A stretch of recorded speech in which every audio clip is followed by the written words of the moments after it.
दोस्तों ये कहानी एक छोटे से गांव की है जहां एक पंडित जी रहते थे। पंडित जी का नाम हरिशंकर था। वे बहुत विद्वान और धार्मिक व्यक्ति थे और गांव के सभी लोग उनका बहुत सम्मान करते थे। पंडित जी हर रोज मंदिर में पूजा पाठ करते और गांव वालों के दुख को सुनते और उनकी मदद किया करते थे। उनके लिए पूजा करते, उनके लिए उपासना करते और उनकी मन्नतें को अपनी मन्नतें समझकर मांगा करते हैं। एक दिन की बात है, गांव में एक अमीर व्यापारी आया। व्यापारी का नाम रमेश था। वह एक महत्वपूर्ण काम के लिए गांव आया था। रमेश ने पंडित जी से मुलाकात की और उनसे अपने काम में सफलता के लिए पूजा करवाने का अनुरोध किया। पंडित जी ने पूजा की और रमेश के काम में सफलता के लिए आशीर्वाद भी दिए, क्योंकि वो सबकी भलाई करते थे और सबकी भला भी चाहते थे।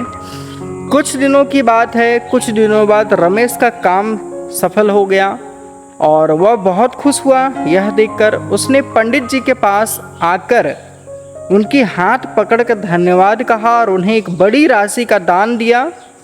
पंडित जी ने उस पैसे को मंदिर के विकास और गरीबों की सहायता के लिए उपयोग करने का निर्णय लिया। कुछ महीने बाद रमेश फिर से गांव आया और उसने पंडित जी को बताया कि उसे एक और महत्वपूर्ण काम के लिए पंडित जी के आशीर्वाद की ज़रूरत है। पंडित जी ने फिर से पूजा की और रमेश को आशीर्वाद दिया।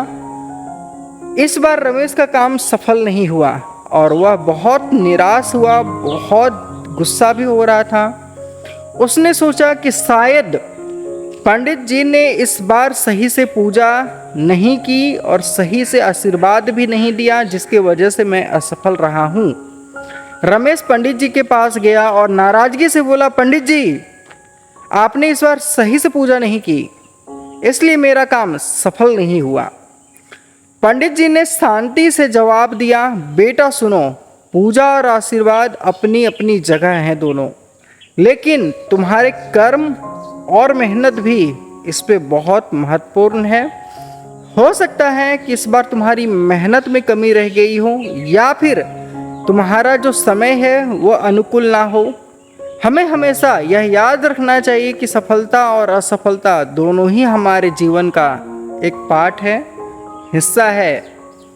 रमेश को पंडित जी की बात समझ में आ गई और उसने अपनी गलती मानी।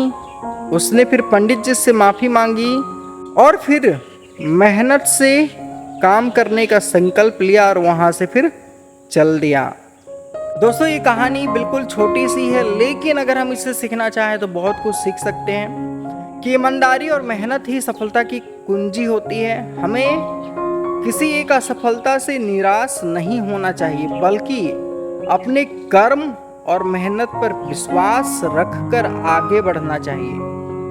साथ ही सच्चे और ईमानदार व्यक्ति हमेशा समाज के लिए एक प्रेरणा का स्रोत होता है। तो दोस्तों ये कहानी अगर आपको अच्छी लगी है तो लाइक, शेयर और सब्सक्राइब कर देना। मिलते हैं फिर एक और एक्साइटिंग वीडियो के साथ, तब तक के लिए जय हिंद।